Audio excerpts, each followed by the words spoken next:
राम राम, नमस्कार। कैसे हैं? एकदम बढ़िया। देखिए, हमको पता है सब बढ़िया सड़िया होंगे, हम भी बहुत ज्यादा बढ़िया हैं। वैसे बताएं, आजकल लोगों का दिल इतना काला हो गया है कि हम सोचे हैं इतना सारा सफेद रंग खरीद लें और सबका दिल एकदम सफेद कर दें। वैसे आजकल जो सीरीज चल रही है ना, काला, वो भी बड़ी हिट चल रही है। तो हम सोचे कि लाओ भैया जतिन गुलाटी को बुला लिया जाए और जाना जाए किसका दिल काला है, उनका दिल काला है कि नहीं है। तो पहले तो स्वागत करेंगे जतिन आपका सास और बिटिया में।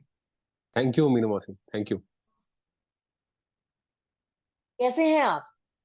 मैं बहुत अच्छा हूँ, बहुत खुश हूँ, बहुत अच्छा हूँ, थैंक यू। भैया अच्छी वाली बात तो होगी। कैसे, देखिए काला की सब वाहवाही कर रहे हैं। आप बताइए, लोग देखकर प्रोमो आपको क्या फीडबैक दे रहे हैं? सबको काम बहुत पसंद आ रहा है, शो बहुत पसंद आ रहा है। और मैंने ऐसा प्यार पहले नहीं देखा अपने काम के लिए। तो आई मीन मेरे लिए भी बहुत नई फीलिंग है एक्चुअली मीनू मौसी। तो मैं प्रोसेस कर रहा हूँ उसको अभी। अच्छा। अभी थोड़ा टाइम लगेगा। अच्छा। अच्छा, ये बताइए, ये सीरीज में जो आपका किरदार है वो कैसा है? मतलब दिल सफेद है या आपके किरदार का दिल काला है? आ, दूर से देखोगे तो काला लगेगा, पास आके देखोगे तो अच्छा। काफी सफेद है। अब वो होता है ना कि इंसान के साथ जो जिंदगी में हुआ हो, वो कई बार उस पे हम्म। काला रंग जड़ देता है। और वो भी थोड़ा काला बन जाता है। बट वो डिपेंड करता है आपकी जिंदगी में क्या हुआ है, मेरी जिंदगी में क्या हुआ है। आप किसी कैरेक्टर को जज नहीं कर सकते ना, किसी की जिंदगी को जज नहीं कर सकते। सो शायद दूर से वो काला लगेगा। लोग इसे एंटेगनिस्ट कहते हैं, लेकिन मेरे हिसाब से तो वो अपनी कहानी का हीरो ही है। अरे वाह। तो भैया पहले तो ये बताइए जतिन, आपका उसमें किरदार क्या है और किरदार का दिल ऐसे काला कैसे हो गया है? मतलब जैसा कि बताया आपने, ऊपर रंग थोड़ा सा जड़ गया है। तो मेरा कैरेक्टर ना शुरू होता है 1980s में। और वो आर्मी में काम करता है, लेकिन वो समलैंगिक है। उसको लगता है वो समलैंगिक है, होमोसेक्सुअल मैन है। आ, अब 1980s की कहानी शुरू होती है तो उसको नहीं समझ आता कि वो कौन है दुनिया में ना। मतलब आप देखिए हमारे आसपास क्या है और वो खुद क्या है, वो उसे अपनी जगह समझ नहीं आती। उसको किसी से प्यार होता है, आर्मी में रहकर उसको किसी आदमी से प्यार होता है, और वो उस आदमी को मार दिया जाता है। तो फिर उसके वो रिवेंज की कहानी बन जाती है, बिकॉज उसकी जो जिंदगी में एक आदमी था। और पहले ये भी दिखाया गया कि उसके फादर उसको छोड़ देते हैं। तो बेसिकली उसको अबैंडनमेंट इश्यूज हैं, उसको पता नहीं वो कौन है। उसको आई मीन चलते चलते बस एक एक प्यार मिला जिंदगी में और वो भी छीन लिया गया। उसी की जर्नी है वो, कि मतलब उस प्यार की याद में वो क्या क्या करता है। और वो किस किस से पंगे लेता है। उसके बाद अपनी एक सेल्फ जर्नी भी है। उसे लगता है कि शायद वो एक गलत शरीर में पैदा हो गया है। उसे लगता है कि शायद वो एक औरत है जो एक मर्द के शरीर में पैदा हो गया है। So it's also a self journey that he goes through. And the story basically as much as वो एक विलन है, उसे एंटागनिस्ट कह रहे हैं, लेकिन वो अपने आप से लड़ते लड़ते दुनिया से लड़ना शुरू कर देता है। और बस यही उसका किरदार है। देखिए, हमें लगता है कि ऐसी ही सीरीज आकर लोगों के दिल में, ऐसे लोगों के लिए कहते हैं ना, जानकारी देना कहा जाए। पहले ये चीजें चोरी छुप या कर होती थी, ऐसा नहीं है कि नहीं। लोगों को लगता था कि भैया लड़का लड़की के बीच में ही प्यार होता है।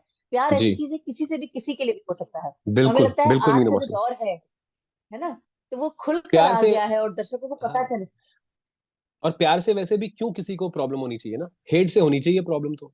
प्यार से क्यों प्रॉब्लम होनी चाहिए। बिल्कुल।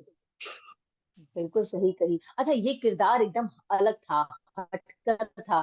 थोड़ा बहुत कहते हैं ना कि कहते हैं एक सर्कल होता है। हर एक कहते हैं ना, एक कलाकार जब एंट्री करता हाँ। है इस पर्दे पर तो अपना दायरा बनाकर रखता है कि हम ऐसे ऐसे इस तरह के किरदार करेंगे। लेकिन ये हम्म। किरदार हमें लगता है वो दायरे के बाहर निकल कर करना बाहर हुआ है। जो आपने किया है। हाँ। तो क्या कहेंगे इस बारे में आप? इस जब ये कैरेक्टर आया तब आपकी मनोस्थिति क्या थी, जब आपने किया तब मनोस्थिति क्या हुई, अब मनोस्थिति क्या है? आई थिंक ऑनेस्टली जाए, हम एक्टर्स का दायरा बना लेते हैं, लेकिन एक्टर को हमेशा चैलेंज चाहिए होता है, उसे हमेशा दायरे के बाहर का काम चाहिए होता है। वो एक होता है ना परसेप्शन है कि अच्छा मैं, जैसे मेरी परसेप्शन बनी हुई थी कि मैं आर्मी के रोल कर सकता हूँ, मैं नेगेटिव रोल कर सकता हूँ। मैं, मेरे को हमेशा बुलाया जाता था उन रोल्स के लिए जो फिजिकली फिट कैरेक्टर्स हैं। ठीक है। जो जिस तरह का मैं दिखता हूँ उसके हिसाब से। बट एक्टर हमेशा एक्साइट तब होता है जब उसको कुछ अलग करने को मिलता है, और वो सब एक्टर्स के साथ है। Everybody wants a challenge, because कई बार हमें भी नहीं पता होता वो चैलेंज करते करते हम कितने बेहतर एक्टर बन जाएंगे। सो मेरे साथ इस कैरेक्टर की जर्नी वही है। मैं तो बम्बई मेरी जान की शूट कर रहा था, और मुझे फोन आया कास्टिंग डायरेक्टर त्रिशान का कि एक रोल है किसी दूसरे रोल के लिए, रोहन मेहरा ने जो रोल किया है ना शुभेंदु, उसके लिए मैंने पहले टेस्ट किया था। अच्छा। और फिर रोहन उसके अच्छा। लिए फाइनलाइज हो गए, तो फिर मैंने पूछा कि कोई और रोल है जिसके लिए टेस्ट कर सकता हूँ। And it's his I mean you know four sightedness कहूंगा त्रिशान की, कि उसने कहा कि ये रोल है, इसके लिए टेस्ट कर, you will look good as a woman, he told me that. I did not believe it because मैं तब गैंगस्टर की लुक में था। But full credit to my casting director and through my director to see that character in me. Although I was not dressed as a woman, although nobody has ever given me that kind of a opportunity. So मैं बिजॉय नाम्बियार और I mean Trishan का काफी I am very very grateful to them. और honestly पाठ करते करते मुझे लगा मैं बेहतर एक्टर बन रहा हूँ। रिसर्च तो काफी की थी मैंने, तैयारी भी काफी की थी, बट कुछ चीजें होती हैं जो सेट पे ही होती हैं। और बिल्कुल। आज वो पाठ करने के बाद मुझे ऐसा लगता है कि आई वांट मोर चैलेंज। मेरे को अपने आप में कॉन्फिडेंस बढ़ गया है, ऑल्सो बिकॉज लोगों, मेरे आसपास के लोगों को मेरे में बहुत कॉन्फिडेंस आ गया है। अच्छा, आपने बातों ही बातों में कहा कि उनको कहीं ना कहीं आपके अंदर वुमेनिज्म जो बोला जाए, औरत, वो दिखाई दी, तब जाके आपको एक किरदार के लिए हाँ, सजेस्ट किया गया। तो जानना चाहेंगे नहीं जब उनको उन्होंने एक्चुअली वुमन आपसे। नहीं दिखाई दी। नहीं, उन्होंने वुमन नहीं, एक्चुअली उन्होंने कहा था कि you will be able to play this. उन्होंने मुझे कहा था तुम्हारा फेस ना कृष्णा जैसा है, सो यू विल लुक, अच्छा। उन्होंने मुझे ये कहा था कि बिल्कुल। कृष्णा जैसा है, तो तुम इतने बुरे नहीं लगोगे, तो तुम ट्राई करो।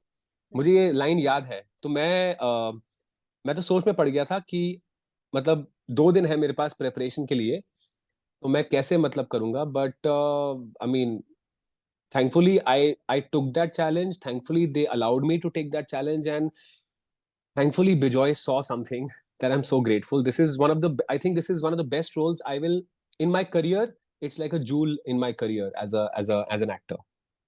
देखिए, एक बात बोले, एक किरदार तो ऐसा होता है जो छा जाता है, ठीक है। और कभी कभार होता है ना, कई किरदार ऐसे तो हमें डर भी लगता है करने में कि भाई ये हो पाएगा कि नहीं हो पाएगा, और नहीं हुआ तो क्या होगा। तो हम आपसे ये जानना चाहेंगे, चलिए उन्होंने आपके अंदर वो ढूंढ लिया कि आप ये किरदार बेहतर तरीके से निभा पाएंगे, और आपने हामी भी भर दी। लेकिन पहला दिन सेट का, जब आपको अपने प्यार के प्रति आगे बढ़ना है, वो आपके सामने खड़ा है, तो कहते हैं ना, एक कहीं ना कहीं अंदर से जतिन नाम की आत्मा वो भी आती होगी, क्यों? ना तो थैंकफुली मेरा उस समय पहला वाला आपने दिन अपने आप को कैसे संभाला, और जतिन। मीनू मौसी, डर अच्छी बात है एक्टर के लिए ना। अगर मैं कभी भी हम्म। कॉन्फिडेंस के साथ जाता हूँ ना सेट पे, तो हम्म। कुछ ना कुछ गलत होता है। मुझे सेल्फ डाउट और डर बहुत अच्छा लगता है अपने काम के लिए, क्योंकि तब इसका मतलब है कि आई केयर और मैं अपने आप को पुश करूंगा। तो मुझे तो अच्छा लगता है अगर मैं सेल्फ डाउट के साथ जाऊं, प्रिपरेशन करके जाता हूं, मेरे को अपने में ट्रस्ट भी है कि जो मैंने प्रिपेयर किया है वो निकल के आएगा। बट मुझे पूरी श्योरिटी और पूरे कॉन्फिडेंस के साथ जाना अच्छा नहीं लगता सेट पे, बिकॉज तब मुझे लगता है कि मुझे आता है और फिर वो कहीं ना कहीं नहीं आता। आ, जो मैंने पहला सीन शूट किया था आ, काला में, तब तक मेरे जो लवर बने हैं सौरभ, उनकी उनकी मौत हो चुकी है। सो अच्छा। मेरे लिए थोड़ा सा मतलब इमोशनल जर्नी ज्यादा था। हमने लव सीन्स तो काफी बाद में शूट किए थे, कलकत्ता जाके शूट किए थे हमने। अच्छा। अच्छा। तो अच्छा, देखिए अभी इमोशनल, देखिए इमोशनली भी वो दिखाना कि भाई हम मर्द हैं, लेकिन अंदर ही अंदर हमारी जो फीलिंग है, वो कहीं ना कहीं हम हम्म। मतलब हमारे अंदर अर्धनारीश्वर कहा जाए। देखिए शिव जी के भी 2 रूप है, अर्धनारीश्वर उनको कहते करेक्ट। हैं, कहीं ना कहीं औरत का भी करेक्ट। रूप है। तो कहते हैं ना, जब ये किरदार आप मतलब वो इमोशंस दिखाना हुआ या जो भी, तो उस समय देखिए मर्दों के इमोशंस अलग होते हैं और औरतों के इमोशंस अलग, ठीक है। तो हाँ। जतिन की जो आत्मा है, वो कहीं ना कहीं बीच में आ रही थी आड़े की, नहीं भाई नहीं हो पाएगा, नहीं हो रहा है, ऐसे करना है, वैसे आपको करना है। पता है, आपको पता है जितिन का मतलब क्या होता है? जितिन नाम का मतलब क्या हाँ, है? शिवा। बताइए। अर्ध, शिवा शिवा अरे वाह। शिवा, अरे अर्धनारेश्वरी वाह। है। सो कहीं ना कहीं होता है ना, कुछ रोल्स आपके लिए लिखे होते हैं, तो वो बात है। बिल्कुल। हाँ, और जहां तक प्यार की अरे बात है वाह। ना, चाहे मर्द मर्द का प्यार हो, मर्द औरत का प्यार हो, प्यार प्यार होता है। और कभी आप किसी चीज को खो दें, तो वो फीलिंग भी सेम होती है। तो मैंने उसमें कुछ ज्यादा मैं उस चक्कर में ज्यादा पड़ा नहीं। मुझे बस इतना पता था कि मैं किसी से प्यार करता हूँ और वो खो गया है। वो मर्द है औरत है, उस चीज का अरे फर्क वाह। नहीं पड़ा मुझे। अच्छा, अब लव सीन्स की बात करें तो देखिए, अब लड़कियों के साथ लव सीन्स करने में तो कोई दिक्कत नहीं आती, लेकिन कहीं ना कहीं ऐसा ऐसा नहीं लगता है है। कि बाप रे, ऐसा नहीं है आप, फील्ड में ऐसे ऐसा लोग नहीं क्या है। बोलेंगे, मम्मी पापा देखें तो क्या बोलेंगे, तब क्या हुआ था, मन में क्या हलचल चल रही थी? नहीं नहीं, ऐसा नहीं है। मुझे क्या कहते हैं, लव सीज लड़कियों के साथ करने में भी सोचना पड़ता है कि मम्मी पापा क्या कहेंगे। बट ठीक है, मेरा अच्छा। काम है, मैं एक्टर हूँ, और काम से बढ़कर कुछ नहीं है, तो जो काम मांगेगा मैं पूरा दूंगा बिल्कुल। उसको। अरे वाह, इसे कहते हैं सच्चा कलाकार। हमें लगता है कलाकार की यही बात जो होती है दर्शकों को भाती है, कि मतलब किरदार में घुसकर वो ये भूल जाते हैं कि हम असली में, मतलब आप जैसे अपने किरदार में घुसकर ये भूल गए कि आप जतिन है। अच्छा, बात रही शूटिंग की, तो कोई एक आध किस्से तो बनते ही होंगे, मतलब कुछ चीजें ऐसी होती हैं जो लिस्ट में शामिल हो जाती हैं और चलती चली जाती हैं और याद रहती हैं। तो ऐसा कोई शूटिंग का किस्सा याद हो? तो मैं एक्चुअली इस सेट पे, काला के सेट पे आया था 15 दिन बाद, बम्बई मेरी जान के। तो वहां पे अविनाश तिवारी मेरे साथ हैं, जो दारा का किरदार प्ले कर रहे हैं बम्बई मेरी जान में, मेरे भाई बने हैं, और मैं उनका बड़ा भाई हूँ उस शो में। तो हमने ये वो शो कुछ 3 साढ़े 3 साल शूट, मतलब पूरा प्रोसेस किया है, और हम साथ रहे हैं, और वो मेरे भाई हैं। और यहाँ पे अविनाश तिवारी काला में ऋत्विक का कैरेक्टर प्ले कर रहे थे, और मैं बलवंत और शक्ति का। तो एक दिन ऐसा हुआ कि अ, मैं शक्ति प्ले कर रहा था, और पूरे क्या कहते हैं, वुमन के ड्रेस में था, मैं पूरा गाउन पहन के, लंबे बाल, पूरा मेकअप करके। और उनकी आदत है मुझे वो पूरा रफ लुक में देखने की। और मैं एक दिन ऐसे ही अच्छा। उनकी वैनिटी में चला गया, पूरा पूरी औरत बन के। उस दिन उनका अरे मुंह बाप रे। उनका मुंह देखने वाला था। काश मैं उसको रिकॉर्ड कर पाता। He was shocked and he did not know what to say. तो वो मैं आज भी मुझे याद आता अरे। है तो मुझे बहुत हंसी आती है, हम दोनों बहुत हंसते हैं उस चीज पे। अच्छा, ये बताइए, तारीफों के पुल बंधे कि नहीं बंधे? मैं बोला ना आपको कि ऐसा प्यार मुझे कभी नहीं मिला है मेरे काम के लिए, जो ये लास्ट 10 दिन में मिला है ना। अ, मेरी I mean, as an actor this is what you want, and I am getting immense love. मुझे शायद थोड़ा सा डर था कि कैरेक्टर कैसे रिसीव होगा। काफी कॉम्प्लेक्स कैरेक्टर है, कंपेलिंग है, बट कॉम्प्लेक्स बहुत है। और मुझे डर था कि शायद किसी को बुरा ना लगे, और कैसे रिसीव होगा। लेकिन मुझे सिर्फ प्यार मिला है इसके लिए, और बहुत ज्यादा प्यार मिला है। So I am very very grateful for all the love that is coming my way. बिल्कुल मेहनत की है। अब देखिए, औरतों की तरह बैठकर उतना मेकअप पुतवाना चेहरे पे बहुत समय लगता है। कैसे देखिए, आदमी को इतना मेकअप की जरूरत नहीं पड़ती, बिल्कुल औरत की नहीं। तरह मेकअप करवाना हाँ। वो भी एक टास्क अरे होता है। आदमी को औरत, अच्छा, आपके लिए टास्क या नहीं भाई। था? अरे बहुत बड़ा टास्क था मेरे मेकअप। प्रिया लोहन है मेकअप आर्टिस्ट हमारी, उनकी पूरी टीम है, और गोपिका जो कॉस्ट्यूम में है, अ, उनकी मेहनत देखिए आप। मैं रोज, I use to take 3 hours every day to get ready, because वो उनको मुझे तैयार करना, नए नए हेयर स्टाइल्स में डालना, कपड़े, और बहुत ज्वेलरी थी, और एक मतलब बहुत ज्यादा तामझाम था उनके लिए।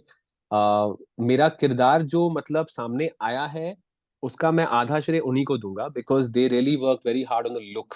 मुझे वैसा दिखाने के लिए उनका बहुत बड़ा वो है, इसमें योगदान है।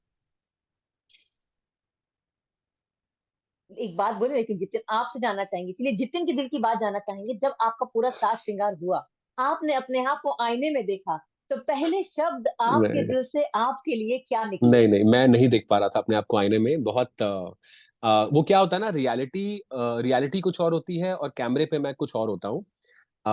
कैमरे पे मैं कुछ भी हो सकता हूँ, लेकिन रियल अपने आप को देखना थोड़े थोड़ा मेरे लिए भी इट वाज अ शॉक। सो जब मेरा, आई मीन ऑफ कोर्स, आप कैरेक्टर में होते हैं, आप सेट पे होते हैं, आपका माहौल बहुत अलग होता है। लेकिन मैंने कभी भी अपने आप को सोचकर दोबारा लुक नहीं दी कि मैं कैसा लग रहा हूँ। मैंने वो हर चीज कैमरे के लिए रखी है। I have never gone into that space where I could see myself and think about it also. अच्छा, चलिए कोई बात नहीं। देखिए जितिन, जैसा कि आपने कहा, आपका नाम का अर्थ ही शिवा है, और शिव एक अर्धनारीश्वर रहे हैं। हमें लगता है कि उनका ये रूप सभी दर्शकों को पसंद आया है, आपका भी ये रूप सभी दर्शकों को पसंद आ रहा है, थैंक यू। और फीडबैक भी आपको उसका अच्छा मिल ही रहा है। Thank you. अच्छा, चलिए, ये किरदार तो आपने वाहवाही वाला किया है। एक के अलावा और कौन कौन किरदार हैं जिसमें आप ढल ढल कर अपने दर्शकों के सामने आने वाले हैं? इसके बाद मीनू मौसी, मेरा एक शो आ रहा है नेटफ्लिक्स के लिए, जो एक कॉमेडी शो है। बहुत अच्छी स्क्रिप्ट है।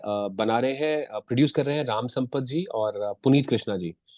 और डायरेक्ट कर रहे हैं उसको अमृत राज गुप्ता और पुनीत कृष्णा। वो बहुत अलग किरदार है अगेन, मतलब इस साल मैं काफी फॉर्चुनेट हूँ कि मेरे को बिल्कुल 3 अलग अलग किरदार निभाने को मिले। तो वो कॉमेडी स्पेस है, यूपी बेस्ड है, उसमें भी किरदार बहुत अच्छा है। तो वो अगला आएगा। उसके बाद एक फिल्म की है मैंने, जो प्रोड्यूस की है अली फजल और रिचा चड्ढा ने। अच्छा। दैट वाह। Will come next year. और वो भी मतलब बहुत अच्छी स्क्रिप्ट है। It's directed by Shuchi Talati. New York से है वो, और बहुत ही she is also brilliant as a director. And इन दोनों ही प्रोजेक्ट्स पे काम करने के बाद मुझे बहुत सीखने को मिला है। And I am really looking forward कि ये कब आएंगे दोनों प्रोजेक्ट्स।